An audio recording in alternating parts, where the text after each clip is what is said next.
wealthy, and everybody else in this country. Back in the 1990s, when Wall Street and Alan Greenspan were calling for further deregulation of financial industries, Bernie Sanders spoke of a growing concentration of wealth among a small percentage of Americans, pointed out that such concentration would threaten our entire economic system.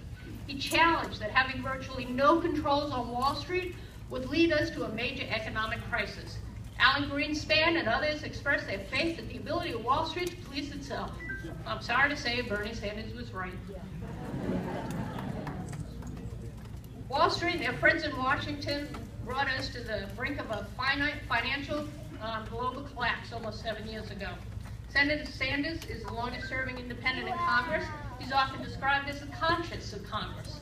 Throughout his political career as a four-term mayor of Burlington, as a Vermont congressman for 16 years, and a United States Senator for 8, Bernie has always been an effective and articulate fighter for social justice. Sanders has worked tirelessly in his 24 years in Washington on the needs of people that government so often ignores: working families, the middle class, the elderly, children, and the poor. Senator Sanders, or Bernie as he's known in Vermont, played a key role in the Affordable Health Care Act that was signed into law. He sits on the Environment and Energy Committee, where he champions energy efficiency, sustainable energy development, and the fight to curb dangerous greenhouse gases. He's a ranking member of the Senate Budget Committee, leading the effort to make sure we adequately fund basic human needs. He sits on Veterans Affairs and led a major effort to pass bipartisan legislation that would significantly expand and improve healthcare services for our nation's veterans. It gives me a great honor to introduce a man who spends his every working minute working for the people in the middle class, my friend, Senator Bernie Sanders.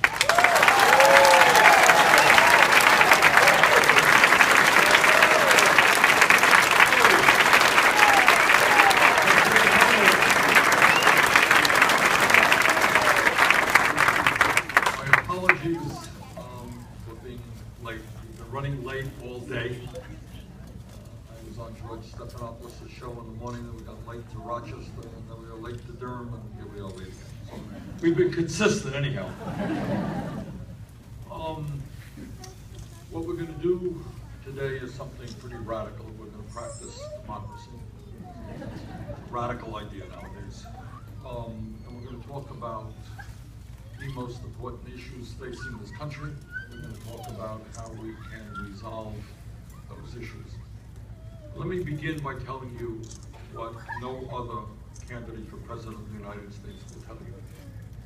And that nobody, no matter how wonderful that human being may be, if elected president, is capable of addressing major issues facing our country alone.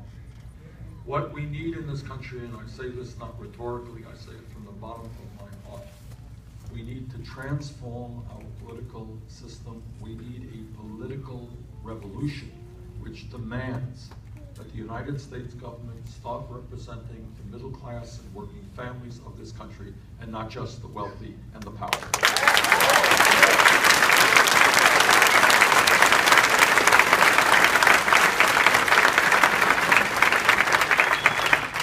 Now is not the time for thinking small. Now is not the time for the same old establishment politics and stale inside the Beltway ideas. Now, what do I mean by that? What I mean is that today, the United States of America is the wealthiest country in the history of the world. But nobody knows that. And the reason that nobody knows that is that almost all of the wealth rests in the hands of a few. Rich get much richer, middle class disappears, 45 million people are living in poverty.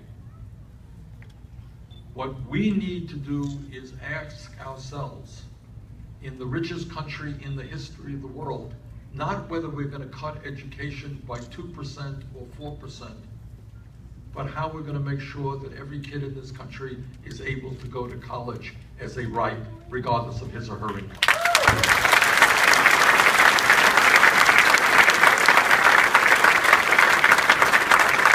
We are not going to debate and should not be debating whether or not we're going to throw 27 million people off of health insurance, which is what the Republicans want, or whether we're satisfied with 35 million people today having no health insurance, we have got to ask, why is it in the wealthiest country in the history of the world, all people do not have health care as a right? That's what we about.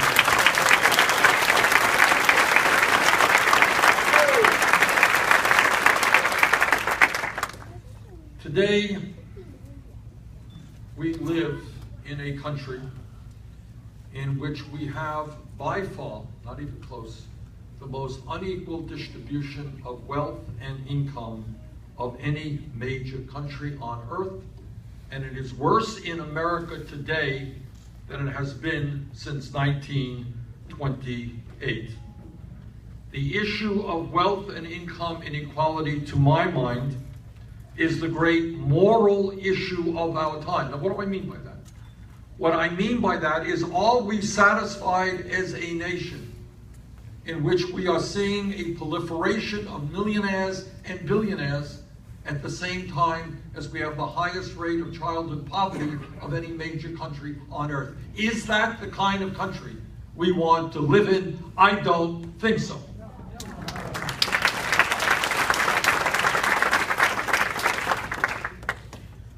It is the great economic issue. Why is income and wealth inequality a great economic issue? And here's the answer why.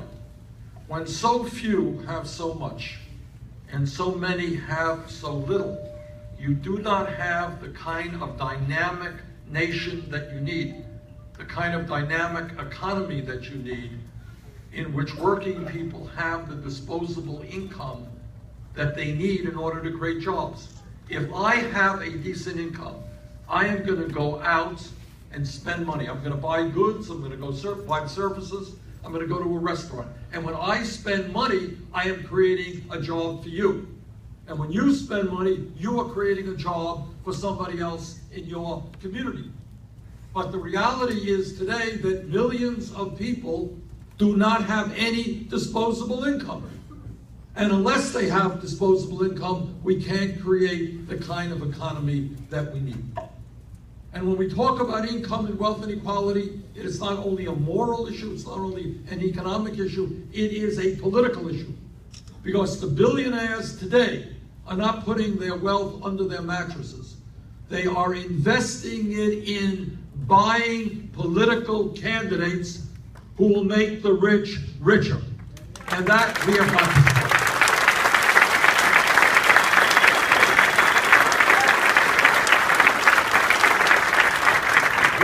Be as clear as I can be. There is something profoundly wrong when the top 1/10 of 1% own almost as much wealth as the bottom 90%.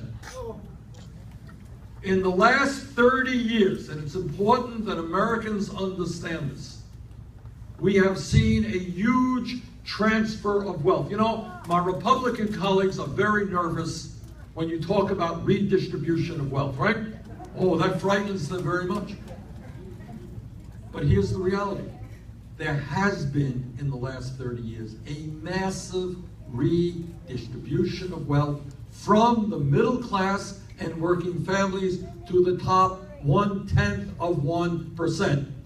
If you look at a pie chart of who owns what you see is the percentage of the pie owned by the top 1/10 of 1% doubling, and you see the percentage of the pie owned by the bottom 90% shrinking.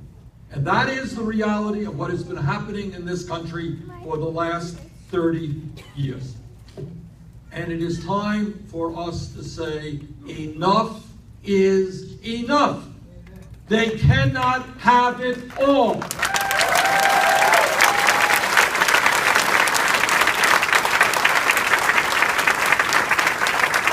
Our people in Vermont and in New Hampshire, they're not working one job, they're working two jobs, sometimes they're working three jobs. They're trying to desperately cobble together some income and some health care to maintain a level of dignity for their families.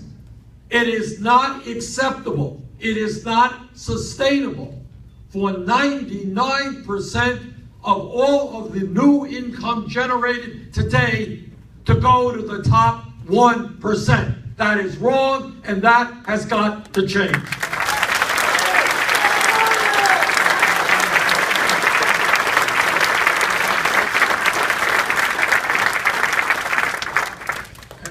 Brothers and sisters, we have got to lay these issues on the table. The media is not going to do it for you. Republicans are not going to do it for you. Too many of the Democrats are not going to do it for you. But we have got to put these issues on the table. And when people say to me, they say, media say, well, Bernie, how come all these people are coming out to your meetings? How come you're going up the polls? And the answer is pretty simple. We're telling it like it is. We're telling the truth. And people all over America are responding.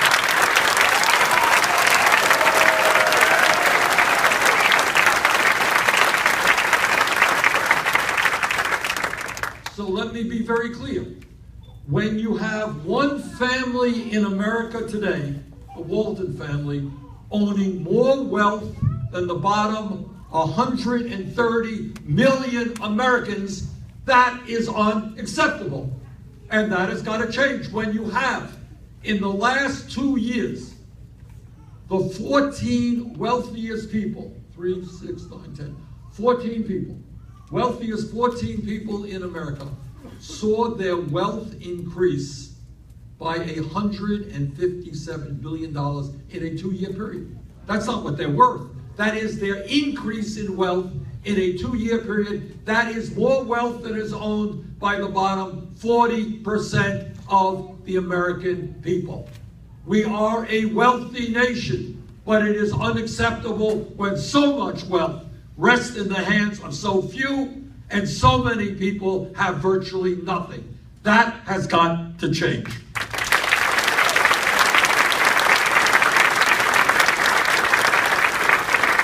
This campaign, you know, there are a lot of people who say, well, let's do this and let's do that. But if there is any lesson that we have learned from history, a lesson that we've learned from the trade union movement, a lesson that we've learned from the civil rights movement, from the women's movement, the environmental movement, from the gay movement. If there's any lessons that you learn, is nothing happens without struggle. You've got to take on people who are hurting other people. It doesn't happen easily. This campaign is going to send a very straightforward message to the billionaire class, and I use that word advisedly. And that message is, you can't have it all. You can't get huge tax breaks when children in America go hungry. You cannot continue to send our jobs to China when millions of Americans are desperately looking for work here.